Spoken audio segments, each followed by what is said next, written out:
لو كانوا يعلمون يا أيها الذين آمنوا لا تقولوا راعنا وقولوا انظرنا واسمعوا وللكافرين عذاب أليم ما يود الذين كفروا من أهل الكتاب ولا المشركين أن ينزل عليكم من خير من ربكم والله يختص برحمته من يشاء والله ذو الفضل العظيم. Allah tabaraka wa ta'ala berfirman, walau annahum amanu, kalau sekiranya mereka itu beriman, ya, orang-orang yang menuduh dan bersikap lancang, orang-orang Yahudi terhadap Nabi Sulaiman alaihi salatu wassalam, yang menuduh Nabi Sulaiman mengajarkan sihir, sebagaimana pada tafsir yang telah kita sebutkan kemarin, yaitu di ayat 102 dari surat Al-Baqarah. Maka dalam ayat ini Allah setelah memberikan bantahan-bantahan kepada mereka, maka Allah mengatakan walau annahum amanu, kalau sekiranya mereka itu beriman, mereka tidak lancang terhadap Nabi Sulaiman, juga mereka tidak mencari-cari alasan untuk tetap berada dalam kekufuran dan kebatilan mereka. Mereka juga tidak tetap bersikukuh dalam kebatilan untuk mempelajari sihir dan mengajarkannya, serta menebarkan sihir di tengah-tengah khalayak ramai.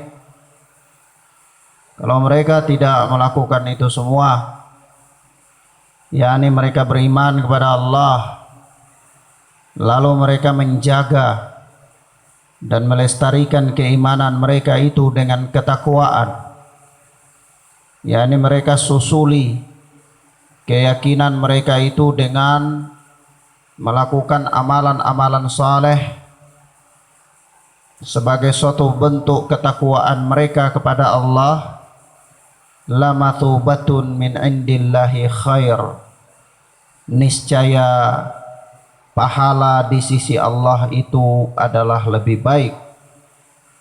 Pahala di sisi Allah adalah lebih baik bagi mereka, dan tentu lebih pasti.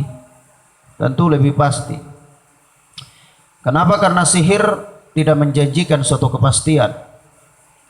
Sihir dan segala macam tete bengek yang berkaitan dengan sihir itu tidak memberikan kepastian kepada manusia, karena sihir itu bisa terjadi dan juga bisa tidak terjadi.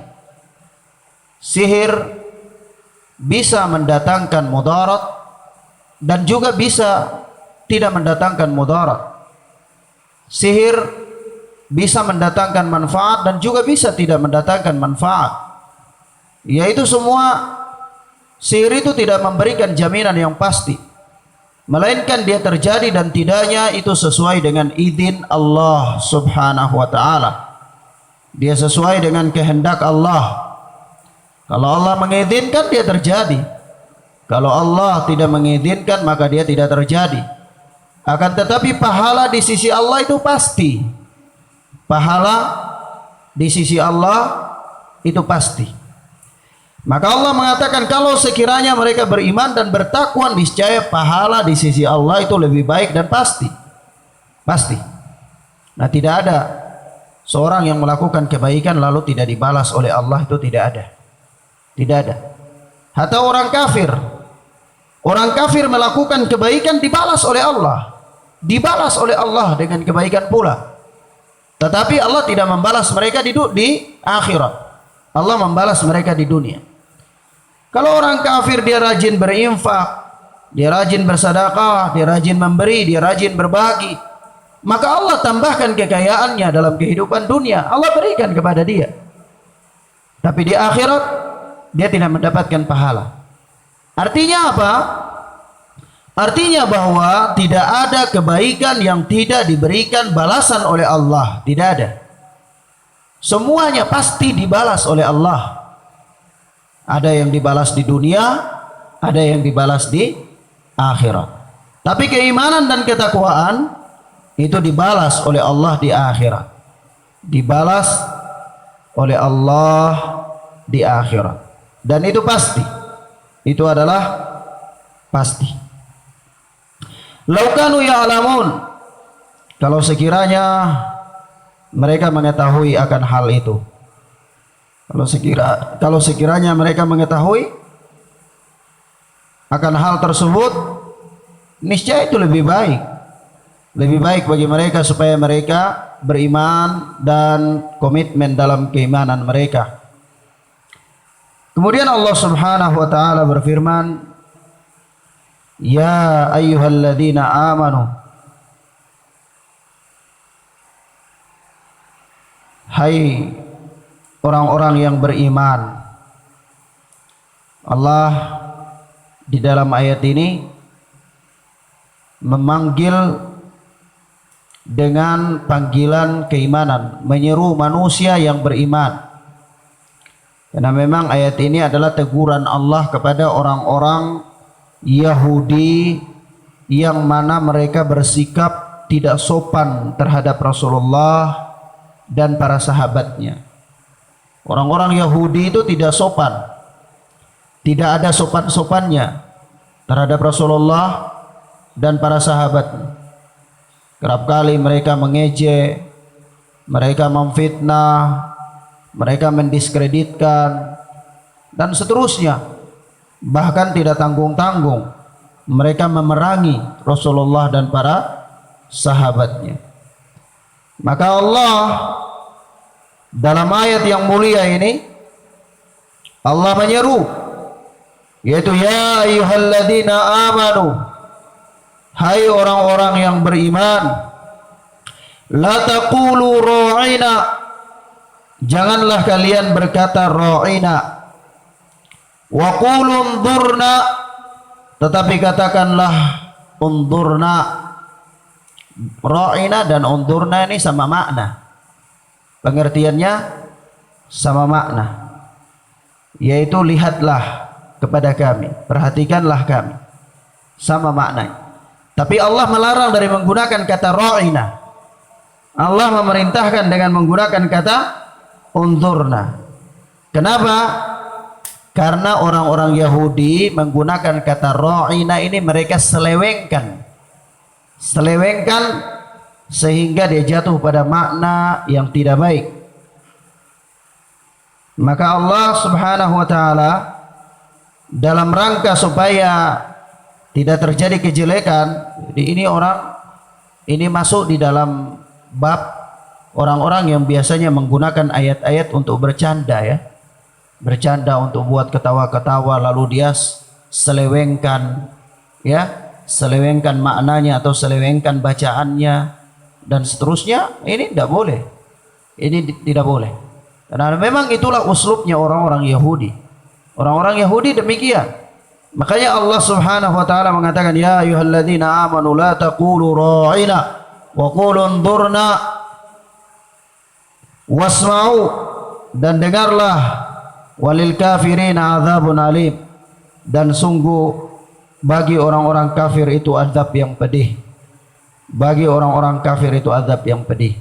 Yaitu orang-orang yang bercanda dengan ayat-ayat Allah, biasanya menyelewengkan, membaca ayat-ayat Allah dengan diselewengkan. Misalnya kayak orang bilang takbir, tapi untuk dia mau selewengkan takbir, takbir, berikanlah bir, ya, pakai apa, bahasa Inggris misalnya itu, ya. Ini TAKE bir. Nah, jadi apa kalau dalam bahasa Inggris? Ini nanti bahasa Indonesianya jadi apa? Bawalah bir, kasihlah bir, berilah bir. Ini apa? Maksudnya untuk apa? Menyelewengkan, menghina. Nah ini orang Yahudi demikian adanya. Maka Allah Subhanahu wa taala melarang untuk menyebutkan dengan sebutan yang mirip dengan mereka, karena akan membuka peluang untuk mereka menyelewengkan maknanya, menghina, menjadikan sebagai candaan dan seterusnya. Waliyadu billah. Maka Allah mengatakan walil kafirina adzabun alim. Bagi orang-orang kafir itu adalah azab yang pedih. Adalah apa? Azab yang pedih. Ma yawaddu alladhina kafaru min ahlil kitabi walal musyrikina ayyunazzala alaikum min khairin min rabbikum wallahu yakhtassu bi rahmatihi man yasha wallahu dzul fadlil azim. Itu apa? Orang-orang kafir dan ahli kitab dari kalangan orang-orang musyrik, mayawaddu, mereka tidak menginginkan,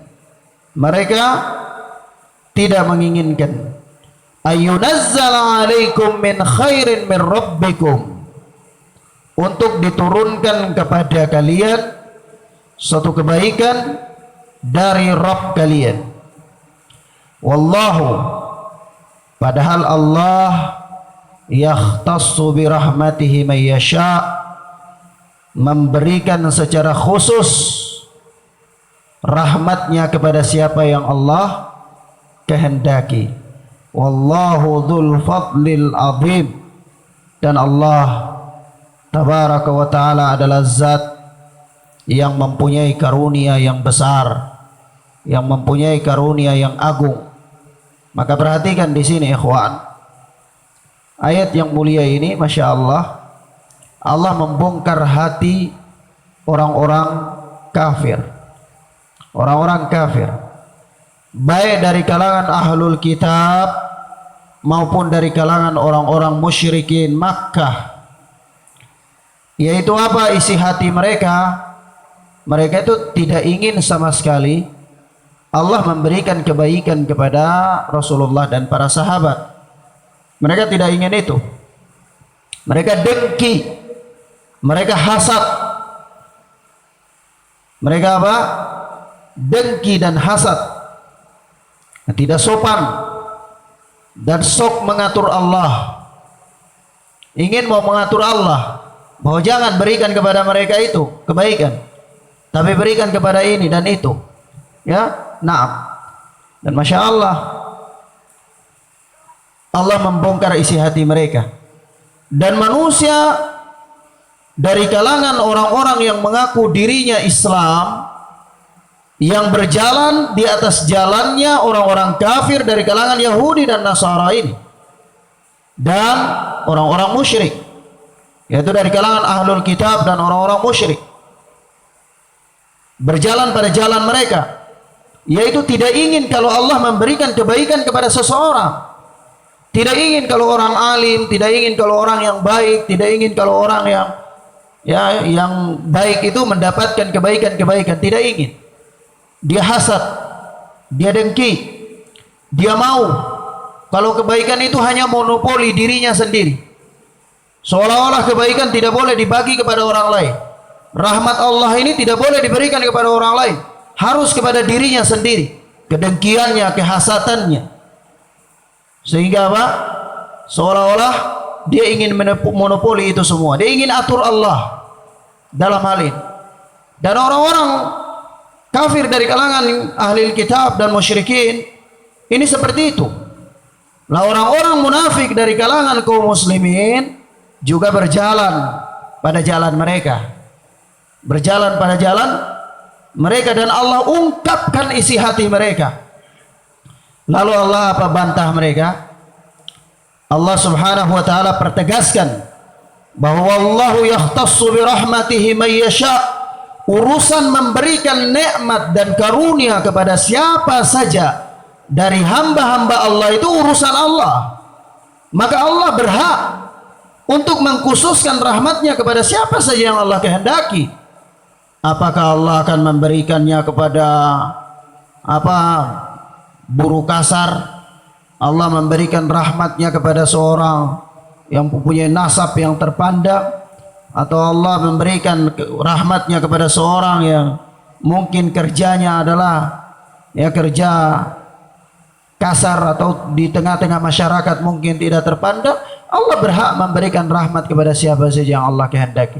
Bukankah sejumlah sahabat yang diabadikan dalam sejarah Islam yang mempunyai kemuliaan, mempunyai ketakwaan, mereka pada umumnya berasal dari keluarga yang lemah, mereka pada umumnya berasal dari keluarga yang tidak berdaya. Taruhlah seperti Salman Al-Farisi, atau Ammar bin Yasar, atau Bilal bin Rabah, dan seterusnya dari kalangan para sahabat yang Allah telah memuliakan mereka dengan rahmat Allah. Jadi Allah berhak memberikan rahmatnya kepada siapa saja, kepada siapa saja yang Allah kehendaki.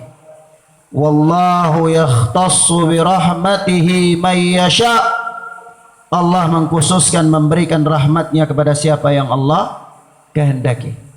Ini hak Allah. Maka dari itu mintalah kepada Allah rahmat, mintalah kepada Allah karunia.